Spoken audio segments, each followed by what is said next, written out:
Assalamualaikum warahmatullahi wabarakatuh. Innal hamdalillah nahmaduhu wa nasta'inuhu wa nastaghfiruhu wa nastahdihi wa natubu ilayhi wa na'udzu bihi min shururi anfusina wa sayyiati a'malina. Man yahdihillahu fala mudilla lahu wa man yudlil fala hadiya lahu. Asyhadu an la ilaha illallah wahdahu la syarika lahu wa asyhadu anna Muhammadan 'abduhu wa rasuluhu sallallahu alaihi wasallam wa ala alihi wa sahbihi ajma'in. Wassalamu tasliman katsiran jazilan wa ba'd. Hadirin jamaah salat maghrib rahimakumullah, syukur alhamdulillah di sore hari ini kita bisa bermajelis kembali. Semoga senantiasa kita limpah curahkan keberkahan dan kebaikan, Allahumma amin. Nah, kita akan lanjutkan bahasan kita pada sore ini dengan tema konsep kedaruratan dalam perspektif Al-Quran. Kita akan mulai dari ayat 173 di surah Al-Baqarah. A'udzu billahi minasyaitonir rajim. Innama harrama 'alaikumul maitah. Sesungguhnya diharamkan bagi kamu sekalian al-maitah bangkai, waddam dan darah, walahmal khinzir dan daging babi. Wa ma uhilla bihi li ghairillah, dan apa saja yang disembelih tanpa menyebut nama Allah.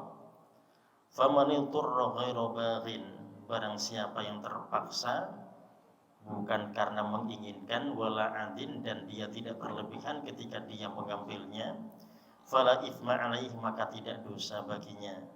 Innallaha ghafurur rahim, sesungguhnya Allah Maha Pengampun Maha Penyayang. Nah, hadirin, pada ayat 173 ini kita mendapati penjelasan terkait makanan yang diharamkan, innama hanya yang ada di sini, yaitu al-maitah bangkai, waddam darah, ya, jadi apapun jenis darah itu, ya, waddam walahmal khizir dan daging babi, wa ma uhilla bihi li ghairillah, dan apa saja yang disembelih tanpa menyebut nama Allah. Ya, ini berarti terkait dengan binatang apa saja yang disembelih tanpa menyebut nama Allah, maka termasuk yang diharamkan. Hadirin, di lanjutan kalimat pada ayat 173 ini kita mendapati ada kata darurat, ya. Famaniturro, barang siapa yang terpaksa atau dipaksa. Nah, kedaruratan ini yang kemudian kita akan kaji dari berbagai macam disiplin ilmu untuk bisa menggali terkait konsep kedaruratan dalam Al-Quran. Nah, hadirin, yang pertama kita akan analisis dari sisi ilmu usul fikih dulu, gitu ya. Nah, hadirin, terkait dengan ilmu usul fikih dan ilmu fikih, apa yang membedakan? Ya, kalau usul fikih ini ilmu yang mempelajari terkait dengan kaidah-kaidah fikih, ya. Tapi kalau ilmu fikihnya mempelajari terkait dengan hukum-hukum syariat, ya. Nah, mana yang lebih dulu muncul? Apakah usul fikih atau fikih? Ya, yang muncul lebih dulu adalah usul fikih otomatis, ya. Karena dia bicara kaidah, berarti bicara dasar. Sebelum menetapkan hukum, otomatis usul fikihnya diperkuat di sana. Nah, hadirin, di saat kita analisis ayat ini dari sisi ilmu usul fikih, kita akan mendapati ada kaidah usuliyah, ya, yang itu bagian daripada usul fikih, bahwasanya al-ibratu bi umul lafzi, ya, kesimpulan yang kita ambil itu dari keumuman lafadznya, dari lafadznya yang umum, la bi khususis sabab, bukan karena sebab khusus. Nah, hadirin, ayat 173 ini kita mendapati sebab khususnya yang dijelaskan pada ayat ini adalah terkait dengan makanan-makanan yang diharamkan, gitu ya. Kemudian di antara makanan diharamkan ini, kalau dalam keadaan darurat seorang dipersilahkan, diperbolehkan untuk memakannya. Yang penting ada aturannya di situ. Ghairobak, dia tidak menghendaki, dia tidak menginginkan sebetulnya, dia tidak ingin makan babi. Wala adin, dan dia tidak berlebihan, ya. Misalkan kita mendapati ada seorang dalam perjalanannya di tengah hutan, ternyata sudah kehabisan bekal dan berhari-hari di situ dia tidak mendapati apapun, ya. Tiba-tiba kemudian dia mendapati bangkai khinzir, bangkai babi. Jadi sudah babi, bangkai lagi, gitu ya. Jadi babinya saja sudah haram, ini bangkai, ya. Nah, hadirin, kalau misalkan dia mendapati ada makanan yang siap santap, tapi tidak ada pemiliknya, tidak tahu punya siapa gitu ya. Nah, kira-kira musafir ini disuruh mengambil yang mana kalau dari sisi fikih? Apakah dia boleh mengambil makanan punya orang itu yang orangnya tidak ada, tidak ketahuan pemiliknya, atau bangkai babi ini yang kemudian dia akan bakar atau dia masak untuk dimakan ya. Nah, kalau kita kembali pada ayat ini, jikalau dia mengambil bangkai babi itu, maka dia dianggap darurat gitu ya. Dia dianggap darurat, fala ithma alaihi, dia tidak berdosa. Tapi kalau dia manggil makanan milik orang itu, nanti dia kena hukum sarikoh, pencurian. Dia dianggap pencuri. Ya, lantas apakah orang misalkan mengatakan begini, saya ambil makanan ini saja, nanti kalau orangnya datang saya akan minta izin. Nah, tidak bisa demikian ya. Iya kalau orangnya datang. Ya. Nah, kalau tidak, ya. Nah, hadirin, itu pun juga iya kalau orangnya nanti akan mengizinkan, padahal barangnya telah dimakannya. Bagaimanakah jika yang bersangkutan tidak ridha? Ya, kita mungkin pernah mendapati bagaimana kisah seorang yang dia tidak sengaja makan kurma yang terjatuh di sungai gitu ya. Nah, yang dia sudah terbawa arus lama gitu ya. Jadi sudah agak jauh dari kebun itu. Ya, tapi ternyata pemiliknya tidak ridho di situ ya. Nah, di situ yang kemudian kita dapati musafir tadi begitu baiknya ingin melakukan apa saja yang penting dia dimaafkan gitu ya. Ya, karena ini kan terkait dengan muamalah ma'anas ya. Seorang ketika berdosa berkaitan dengan orang lain, maka taubatnya adalah menyelesaikan urusan itu dengan orang lain yang itu. Ya, jadi kalau kesalahannya pada Allah, dia cukup mohon ampun pada Allah, berjanji tidak mengulangi dan menyesal. Tapi kalau ada urusan dengan orang, dia wajib menyelesaikan dulu. Jikalau tidak, akan berbahaya. Nah, itu tadi. Mengapa kemudian si fulan dalam safarnya tadi, dia lebih baik memilih bangkai khinzir, bangkai babi dibandingkan makanan yang siap santap tadi, karena tadi tidak ada pemiliknya ya. Kalau dia mengambilnya berarti dia mencuri. Tapi kalau dia mengambil daging babi yang bangkai meskipun, maka dia dinyatakan la ithma alaih, tidak dosa bagi yang bersangkutan. Nah, hadirin, jadi ini terkait dengan makanan yang diharamkan ya. Nah, bagaimanakah tadinya kalau kita akan angkat untuk dijadikan sebagai dalil dari berbagai macam hal atau permasalahan, tidak hanya terkait dengan makanan saja, yang nanti pakai konsep darurat. Ya, jadi kalau dari kaidah usuliyah tadi kita sudah mendapatkan penjelasan bahwasanya al-ibratu bi umumil lafzi. Ya, kesimpulan kita ambil ada dari lafaz yang umum, la bi khususis sabab, bukan karena sebab khusus. Jadi sekalipun di sini sebabnya adalah makanan yang disebut oleh Allah, tapi nanti bisa kita gunakan dalam menyelesaikan masalah untuk hal-hal yang lainnya. Ya. Nah, itu yang pertama. Jikalau kita analisis dari sisi usul fikihnya ya, kita sudah menemukan bahwasanya darurat ini bisa digunakan untuk hal-hal yang lainnya. Yang awalnya haram kemudian boleh dikarenakan alasan darurat.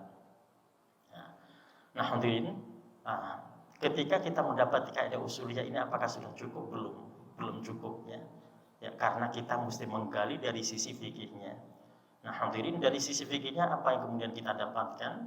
Kita dapati ada kaidah fikih. Ini cabang ilmu dari ilmu fikihnya yang sering kali kita dengar dengan istilah ad-daruratu tubihul mahdurat gitu ya. Kedaruratan dibolehkan atau kedaruratan bisa melanggar hal-hal yang dilarang. Jadi yang awalnya dilarang, yang awalnya diharamkan, kemudian boleh karena alasan darurat. Dan ini tentunya tidak hanya untuk sebab khusus pada ayat ini yaitu makanan, tapi bisa untuk hal-hal yang lainnya. Nah, hadirin, ini kemudian menjadi kaidah yang baku gitu ya.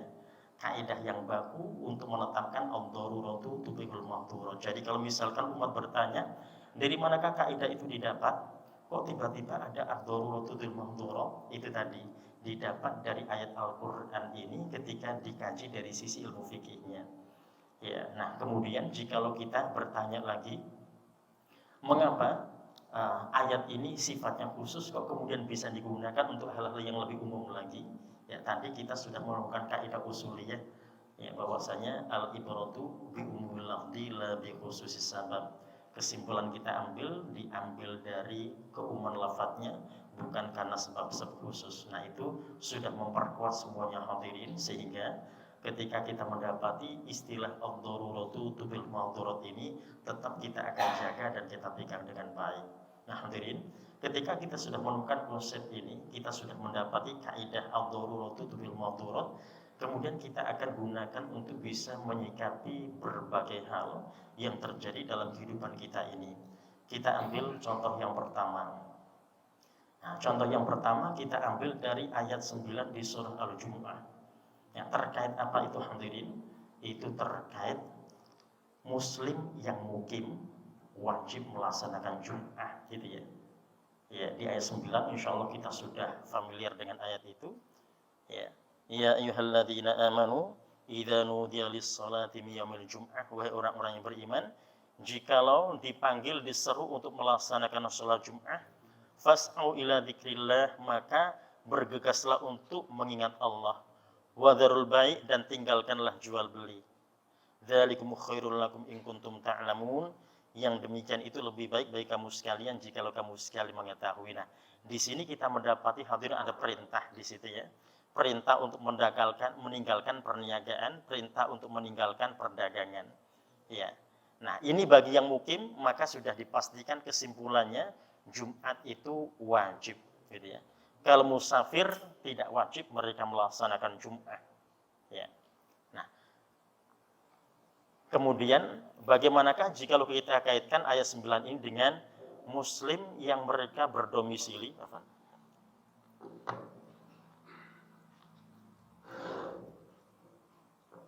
Ya, muslim yang mereka berdomisili di wilayah yang mayoritas non-muslim hingga dia tidak bisa melaksanakan Jum'ah. Apakah boleh? Ya, dia niat mukim di situ, tapi dia tidak bisa Jumatan. Nah, kalau kita kembali pada ayat 9, nah, dia diharamkan berdomisili di situ. Kalau musafir apakah bisa? Oh, bisa kalau dia musafir. Tapi kalau dia niat mukim, dia tidak bisa. Karena dia mesti melaksanakan Jum'ah. Disebabkan dia sudah menjadi seorang mukim ya. Nah, hadirin, apakah kemudian ketika ada seorang muslim yang dia niat berdomisili di wilayah non-muslim sehingga dia tidak melaksanakan Jum'ah, apakah dalam kesempatan yang lainnya apakah mungkin? Nah, itu sangat mungkin. Alasannya kembali pada kaidah ad-daruratu tubihul mahdhurat ya. Ya, jadi karena darurat sehingga dibolehkan hal-hal yang semula dilarang. Nah, apa itu tujuannya hadirin? Jadi kalau kita kembali pada para wali yang datang di Nusantara ini, mereka ketika datang awalnya pasti mereka tidak bisa melaksanakan Jum'ah. Bagaimana mereka akan melaksanakan Jum'ah ya, sementara datangnya sendiri, misalkan ya, sendiri datang, dia niat domisili di situ, tidak ada muslim di situ. Ya. Nah, jadi kalau niatnya adalah untuk melaksanakan dakwahnya, berarti memang tadi sudah punya strategi, gitu ya. Bagaimanakah nanti akan membangun dakwah di situ, sehingga dakwah bisa dikembangkan. Ya, jadi domisilinya tidak ada masalah yang bersangkutan. Alasannya darurat, gitu ya. Darurat untuk apa? Darurat untuk mengembangkan Islam di situ. Jadi sehingga dia dianggap sedang darurat, makanya dia bisa berdomisili. Nah, kalau alasan pekerjaan, apakah mungkin? Ya, kalau alasan pekerjaan, ini seorang ketika niat safar dipersilahkan ya. Safar alasan pekerjaan. Tapi kemudian ketika dia niat berdomisili, nah itu tetap menjadi catatan bagi yang bersangkutan ya. Kenapa? Ya, seorang tidak boleh tidak melaksanakan Jum'ah dengan alasan pekerjaan. Ya, kalau kita kembali pada ayat 9 tadi, dia ketika berjual beli, di saat Jumat datang, dia wajib meninggalkan jual belinya untuk melaksanakan Jum'ah ya. Jadi kalau niatnya adalah untuk bekerja, nah berarti silakan dia mencari pekerjaan di tempat yang dia bisa melaksanakan Jum'ah. Tapi kalau dia niatnya adalah berdakwah seperti pendahulu-pendahulu kita, mereka datang di wilayah-wilayah yang jelas tidak ada muslim di sana dan mereka tidak bisa Jum'ah, maka yang seperti ini biasanya dianggap darurat ya.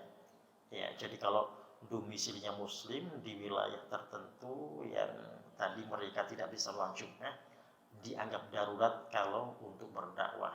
Jika alasan pekerjaan belum dianggap darurat. Nah, hadirin, kalau kita kembali pada kaum Nabi Musa yang mereka meninggalkan ibadah mereka alasan pekerjaan, pada akhirnya mereka dikutuk oleh Allah, ya kunu qiradatan khasiin, jadilah kalian kera-kera yang hina. Ya. Ya, jadi awalnya Jumat diganti menjadi Sabtu karena Rasulnya masih ada, sehingga Allah mengizinkan Jumat diganti jadi Sabtu, alasannya adalah alasan pekerjaannya. Di hari Jumat ikan-ikan begitu banyak di laut, mereka adalah as-sabu ailah, penghuni pantai yang pekerjaan mereka mengambil ikan di laut. Nah, ketika Sabtu datang, mereka tidak melaksanakan Sabtu, mereka tidak hadir di Sabtu. Alasannya, ikan-ikan yang kemarin ada di Jumat, biasanya banyak di hari Jumat, tiba-tiba pindah di hari Sabtu. Ya. Nah, jadi sehingga itu menjadi alasan mereka untuk meninggalkan ibadahnya, ya. Padahal Jumat sudah diganti menjadi Sabtu. Akankah akan dirubah menjadi Jumat lagi? Nah, tentu itu menjadi pantangannya. Makanya kemudian mereka diharamkan ikan Sabtu. Ya, jadi Allah belum pernah memperlakukan ikan haram dimakan, ya. Ikan itu halal dimakan. Nah, kenapa kemudian Allah haramkan bagi mereka? Karena pelanggaran besar mereka lakukan. Ya. Nah, jadi sehingga ikan Sabtu haram dimakan hukumnya. Mereka sudah tidak diberikan opsi untuk memilih hari yang lainnya. Pindah lagi, alasan pekerjaan. Nah, hadirin, setelah Allah mengharamkan ikan-ikan itu untuk yang hari Sabtu, mereka menaruh syabakah jaring-jaring mereka di Jumat sore, dan mereka akan mengambil di Ahad pagi, ya. Otomatis ikan-ikan yang masuk di syabakah di perangkap mereka adalah ikan-ikan Sabtu yang tadi telah diharamkan. Nah, seandainya itu mereka lakukan sebelum diharamkannya tidak ada masalah. Tapi mereka melakukan setelah diharamkannya, berarti terjadi pelanggaran di sana. Ya, makanya Allah menyebutkan mereka sebagai kunu qiradatan khasiin, ya. Jadilah kalian kera-kera yang hina. Nah, ini kutukan menjadi kera ini, sebagian mufassir menyebutkan bahwasanya mereka mati dalam 3 hari. Nah, tapi yang lainnya menyebutkan bahwasanya mereka sifatnya seperti kera, dan memang itu menjadi kutukan bagi mereka hingga akhir zaman. Ya, jadi kalau mereka lihat aset orang, maka mereka ingin mengambilnya, gitu ya. Dan itu akan menjadi beban bagi mereka. Mereka akan capek dibuatnya, tapi tidak bisa menikmatinya. Ya. Nah, hadirin, itu tadi terkait dengan hukum berdomisili di wilayah non-muslim mayoritas yang seorang tidak bisa melaksanakan Jumat. Maka ayat 9 di surah Al-Jum'ah menjadi catatan buat kita, ya, menjadi dalil buat kita. Ya, dan itu bisa dianggap darurat tadi. Alasannya adalah alasan dakwah.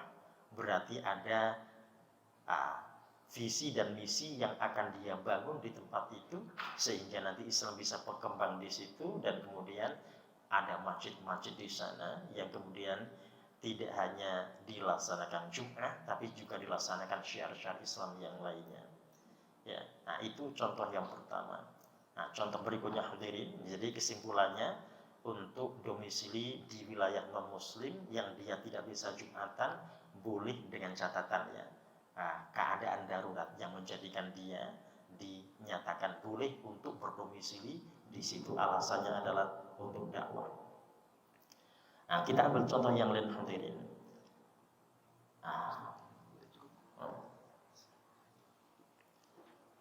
Kita akan ambil contoh ayat 43 di Al-Baqarah, ya. Ya, aqimus sholata wa atuz zakata warka'u ma'ar raki'in. Nah, kita bicara tentang zakat. Ya. Jadi zakat ini wajib bagi muslim. Ya, wajib bagi muslim. Nah, itu sudah jelas, ya. Nah, hadirin, apa yang bisa kita lakukan dengan istilah zakat untuk kedaruratan dalam ayat 173 ini, ya. Kalau kita bicara kedaruratan, kita akan sedikit pending, kita akan mengambil ayat 29 dulu, ya. 29 di surah At-Taubah. Nah, ada apa dengan surah At-Taubah ayat 29? Di situ ada pajak. Untuk siapa pajak di situ? Nah, kita akan baca ayatnya. Qatilul ladzina la yuqatiluna fi sabilillah. Nah, perangilah orang-orang yang mereka tidak yuqatiluna fi sabilillah, yang mereka tidak berperang di jalan Allah. Wala yuharrimuna ma haramallahu rasuluh, dan mereka tidak mengharamkan apa yang diharamkan oleh Allah dan Rasulnya. Wala yadinuna dinal haqqi, dan mereka tidak beragama dengan agama yang hak, maksudnya agama Islam. Minal ladina utul kitab, di antara orang-orang yang telah diberi Alkitab, hatta yu'tul jizyah, hingga mereka membayar jizyah, hingga mereka membayar upeti, pajak. Ayyadi wa musahirun, dan mereka melakukannya dengan patuh, dengan tunduk, bukan karena terpaksa. Nah hadirin, kita mendapati ayat 29 di At-Taubah ini bahwasanya pajak diwajibkan bagi non muslim. Ya. Jadi mereka boleh tinggal di wilayah-wilayah Islam dengan cara mereka wajib bayar pajak. Nah, itu menunjukkan bahwasanya mereka itu kafir dhimmi, gitu ya. Nah, bukan kafir harbi. Kalau harbi mereka tidak akan mau, kalau dhimmi maka mereka akan melakukan itu. Nah, pajak-pajak ini adalah untuk kemaslahatan mereka, untuk bisa memberikan keamanan pada mereka dan juga kenyamanan pada mereka. Sebagaimana kaum muslimin yang mereka diwajibkan zakat, maka mereka akan dapatkan kenyamanan dan keamanan dari zakat yang mereka bayarkan. Nah hadirin, praktik-praktik zakat dan pajak di masa Rasulullah, kalau misalkan kita mendapati ada aset usaha tertentu di situ, ada milik muslim, milik non muslim, ya.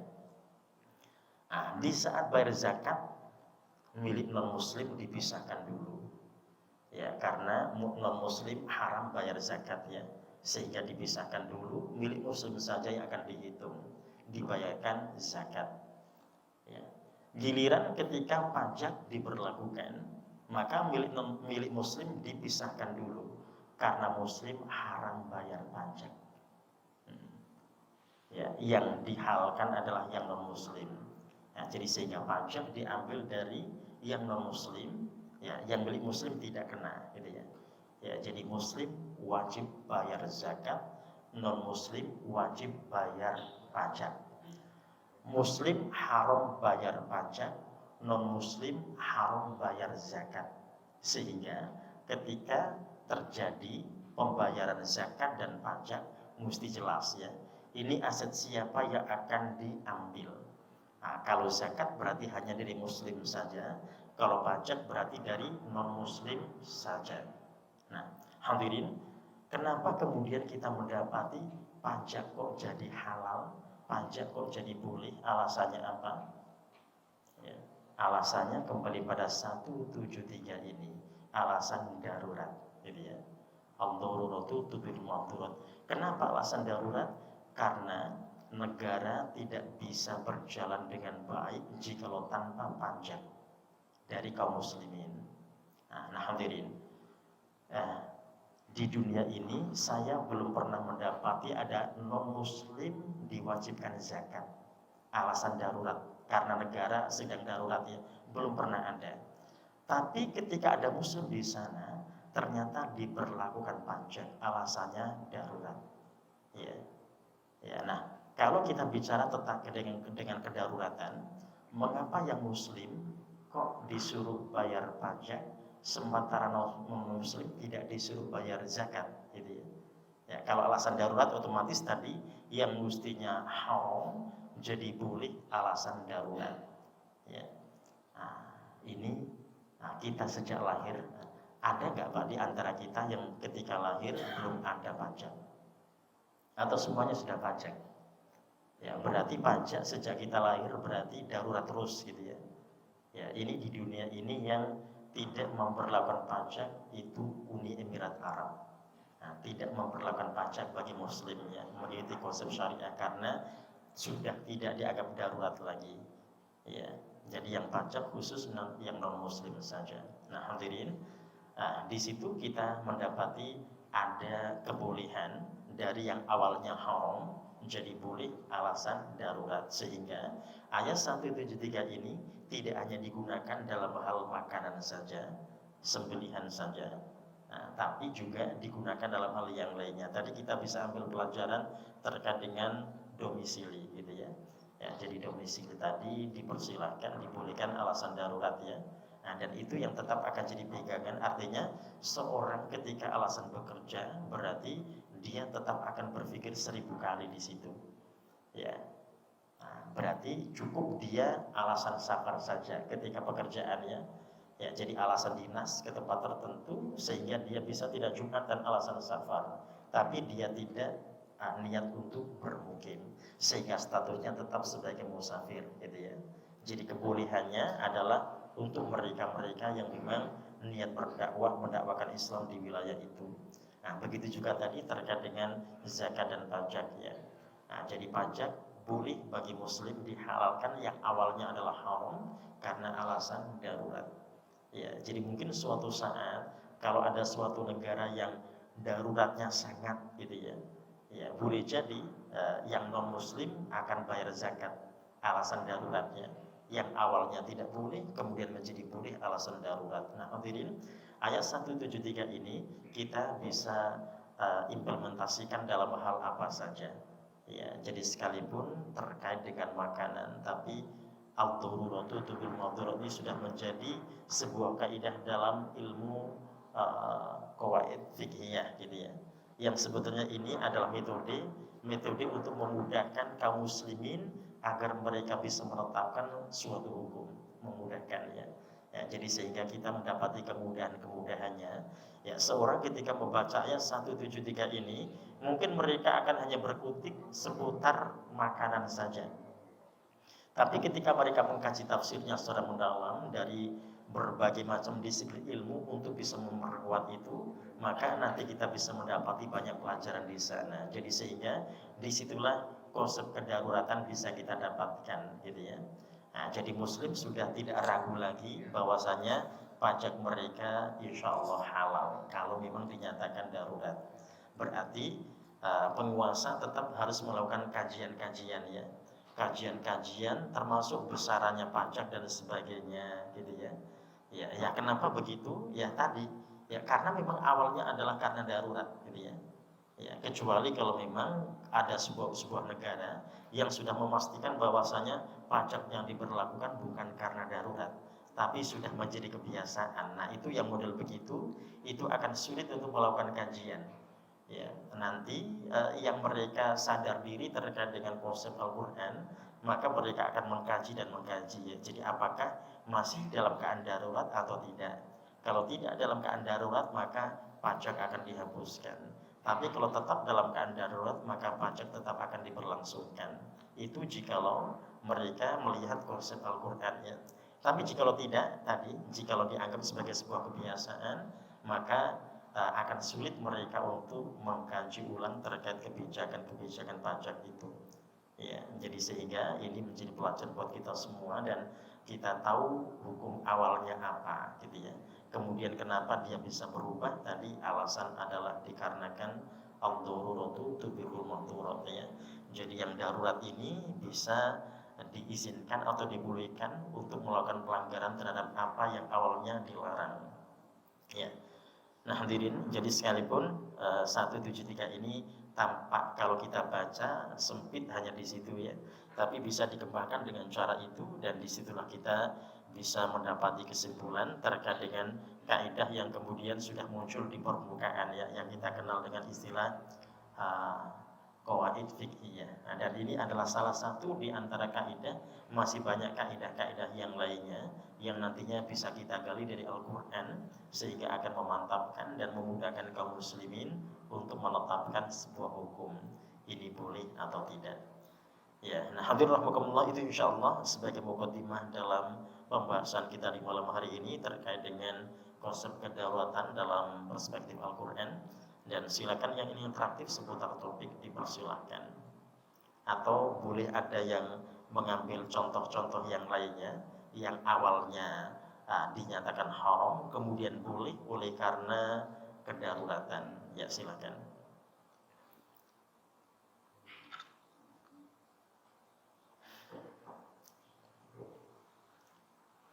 Ya, nah hadirin, kalau belum ada kita bisa ambil atau angkat contoh-contoh yang lainnya. Ya, misalkan terkait dengan mahramnya seorang wanita, ya. Seorang wanita ketika bepergian ini sudah masanya sehari semalam, masa dia menginap, gitu ya. maka dia tidak boleh safar kecuali dengan mahram, begitu ya. Ya. Nah, apakah kemudian ada wanita yang dibolehkan safar alasan darurat sehingga mereka tanpa mahram? Ya.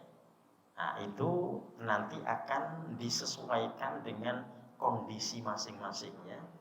Ya, apakah dia dianggap darurat atau tidak? Nah, hadirin. Nah, kalau orang melaksanakan umroh, nah, wanita yang umroh atau wanita yang haji tanpa mahram, apakah mereka diizinkan berangkat? Ya, pasti mereka akan dimahramkan, gitu ya. Ya. Nah, mengapa? Karena kepergian mereka tidak dianggap darurat. Ya, sehingga mereka dimahramkan atau harus ada mahramnya. Nah, masalahnya hadirin, mahram-mahram yang dadakan itu seringkali kalau bukan mahram beneran ya, jadi mahram dadakan dimahramkan karena boleh travel, gitu ya. Ya. Nah, apakah itu sudah sesuai dengan syariat? Nah, otomatis terjadi pelanggaran di sana karena orang yang dimahramkan itu bukan mahramnya, itu orang lain, gitu ya. Nah, itu komitmen yang mesti dijaga. Jadi kita ingat bahwasanya Rasulullah SAW itu pernah mendapati seorang sahabat yang dia sudah dipastikan menjadi pasukan perang. Nah, kemudian dia menyampaikan, ya Rasulullah, tahun ini istriku akan melaksanakan haji. Apakah aku tetap ikut berperang atau aku menemaninya? Ya, kata Rasulullah, hajinya wanita adalah jihadnya, maka engkau silahkan menemani istrimu untuk melaksanakan haji. Nah, hadirin, kalau ada seorang suami, ada seorang mahram, gitu ya, yang dia tidak menjadi mahram bagi perempuan yang harusnya dimahrominya, alasan pekerjaan, berarti tidak bisa. Dia tidak memahromi istrinya misalkan alasan pekerjaan, berarti itu bukan alasan. Mengapa? Karena jihad saja, perang saja yang harusnya dia tercatat dalam perang itu bisa dibatalkan alasan menemani istrinya haji. Berarti kalau pekerjaan otomatis, gitu ya, dia akan meninggalkan pekerjaannya untuk menemani istrinya haji, sehingga dia tetap dengan mahramnya, ya. Jadi bukan dengan mahram-mahram siluman, gitu ya. Nah, kenapa dengan mahram siluman ini? Ini kalau yang menetapkan ini kan syariat, ya hadirin ya. Nah, kalau ada manusia yang mereka melanggar tadi konsep syariat, ya, jadi terjadi tipu-tipu, ini kan ibadah, ya, ibadah yang mesti dijaga dengan baik, gitu ya. Ya, jadi kalau ada aturan mahram, maka mahram tetap akan diikuti di sana. Ya. Nah, kalau sekarang Arab Saudi menetapkan wanita di atas 45 tahun tidak harus dengan mahram. Nah, jadi artinya mereka dibebaskan tanpa mahram, ya, di atas 45. Nah, itu sudah mengikuti atau sudah melalui kajian yang mendalam tentunya, ya. Kenapa kemudian dibolehkan untuk yang di atas 45 tahun, tapi yang di bawah 45 tahun tetap tidak bisa, mereka tetap harus dengan mahram. Nah, mahram ini jangan sampai kemudian terjadi pelanggaran tadi, ya, niatnya ibadah tapi dimahramkan dengan orang yang sebetulnya bukan mahramnya. Bahkan orang yang dimahramkan tidak pernah tahu siapa si fulana, gitu ya. Iya. Nah, dan apakah berbahaya? Kalau pelanggaran terhadap syariat itu pasti ada bahaya-bahaya di sana. Nah, contoh-contoh yang pernah terjadi di lapangan itu banyak, ya. Nah, salah satu contoh diantaranya ini ada suami istri yang dia berangkat umroh, gitu ya. Nah, ternyata oleh travelnya suaminya ini dimahramkan dengan wanita lain yang dia berangkat tanpa mahramnya. Nah, sebetulnya dia juga tidak tahu si fulanah itu, pokoknya dimahramkan, ya. Nah, masuklah. Nah, ketika pulang, dia ternyata tertahan di imigrasi. Ya, kenapa? Karena wanita yang dimahrominya tidak juga datang. Nah, apa yang terjadi? Ternyata wanita ini umroh ini hanya alasannya. Dia ternyata jadi TKW dan otomatis dia balik. Nah, yang sengsara adalah mahramnya. Dia bertanggung jawab terhadap wanita yang dimahrominya, ya. Dan sehingga dia tarik hukum di situ, ya. Nah, itu salah satu di antara motorot yang bisa kita jadikan sebagai catatan, gitu ya. Ya, itu Artinya hukum dunia sudah memastikan bahwasanya itu pelanggaran dan itu salah ya. Bagaimanakah jikalau kita mengkaitkan dengan hukum syariat yang Allah dan Rasulnya yang menetapkannya? Nah itu yang tentunya tetap akan jadi pegangan buat kita semua. Artinya seorang bisa dianggap darurat. Nah kalau kajian Arab Saudi di atas 45 tahun dianggap darurat gitu ya. Nah sehingga mereka boleh tanpa mahram. Ya saya belum tahu persis seperti apa hasil kajiannya, tapi ketetapannya seperti itu. Kalau di bawah tetap belum dianggap darurat. Nah, juga terkait dengan misalkan perempuan yang mereka belajar ke tempat yang jauh ya. Ya, ini berarti mereka menginap gitu ya, menginap. Nah, ini kalau ketetapan syariat harus dengan mahram, berarti ketika kita punya putri, punya cucu perempuan, punya kerabat perempuan ya, yang mereka mungkin sedang kuliah di tempat yang jauh, nah itu bagaimanakah keamanannya gitu ya. Ini artinya orang tua mereka wajib bertanggung jawab terhadap mereka putri-putrinya itu gitu ya. Ya kalau mereka tinggal di asrama insya Allah aman gitu ya. Tapi kalau mereka kos, nah itu artinya orang tua wajib bertanggung jawab di situ ya. Ya karena apa? Tidak ada mahram yang menemaninya, sehingga bagaimanakah cara mengamankan putri-putrinya, mengamankan cucu-cucunya. Ya, jadi ada tanggung jawab mahram di sana. Jadi sehingga bagaimanakah seorang memastikan bahwasanya ini darurat? Kalau dianggap darurat, maka tidak mungkin tetap akan dilepaskan ya. Artinya tetap ada pantauan-pantauan di sana. Jadi orang tua mereka yang bertanggung jawab adalah orang yang memastikan bahwasanya mereka tidak melepas begitu saja tanpa pantauan yang jelas gitu ya. Ya, jadi termasuk tadi mencarikan kos yang dipastikan aman gitu ya untuk putrinya dan seterusnya dan seterusnya. Nah, itu bagian daripada usaha seseorang gitu ya untuk memastikan bahwasanya kedaruratan itu tetap akan dikaji secara mendalam. Ya, jadi jangan sampai seorang itu melakukan pelanggaran tanpa ada alasan darurat di sana. Ya, jadi dipastikan kebolehan itu tetap dengan alasan kedaruratan. Jikalau tidak ada alasan kedaruratan maka tetap tidak akan pernah bisa merubah hukum yang awalnya haram menjadi boleh. Ya, ya itu insya Allah hadirin di antara contoh yang lainnya. Boleh ketika ada yang menambahkan contoh-contoh yang lainnya dipersilakan. Ya silakan.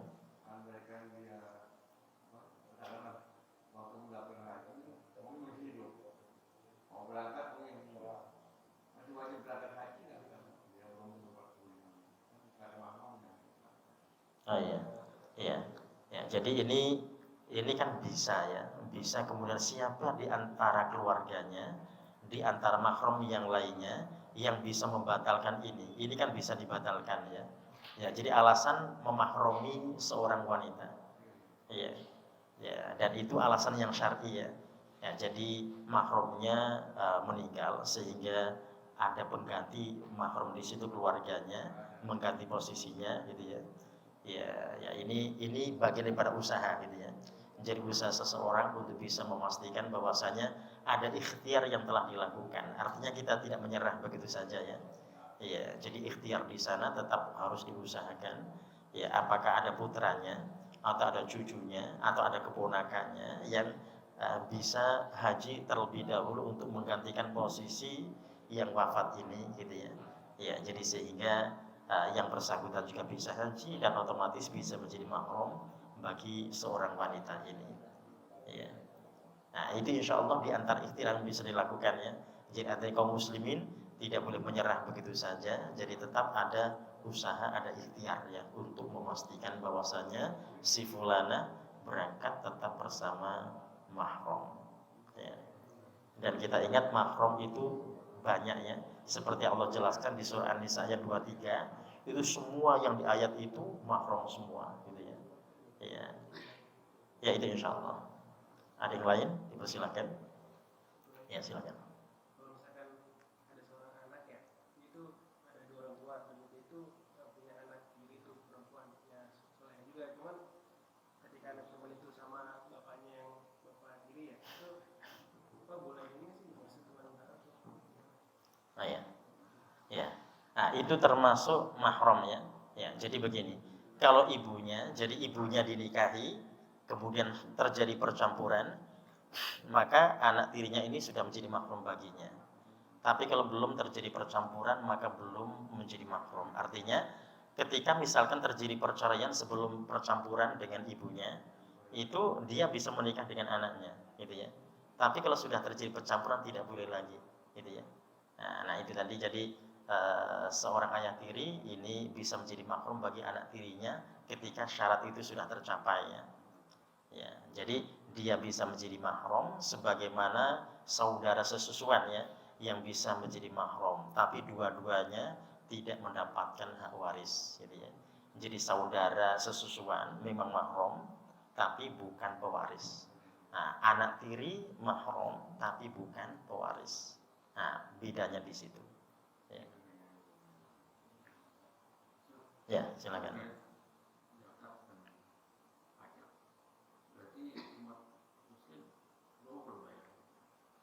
Oh, yang sekarang, ya.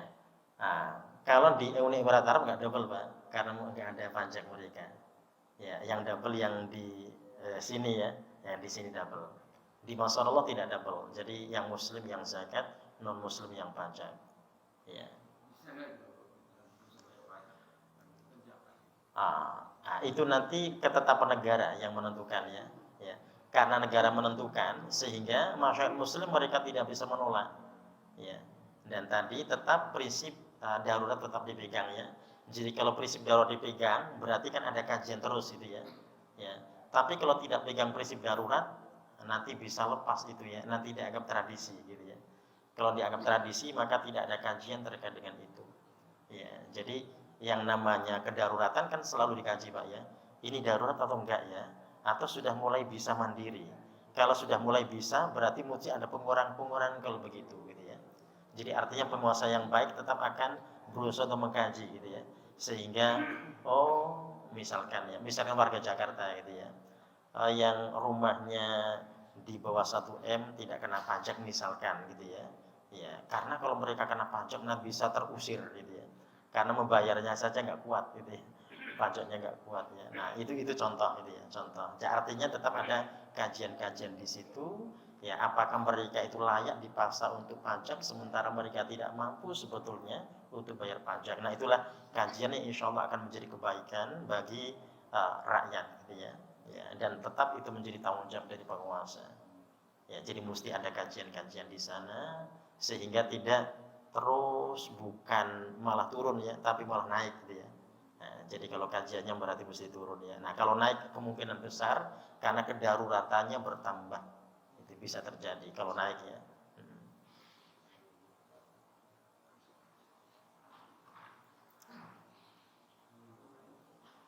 Ya, ibu-ibu ada yang mau disampaikan?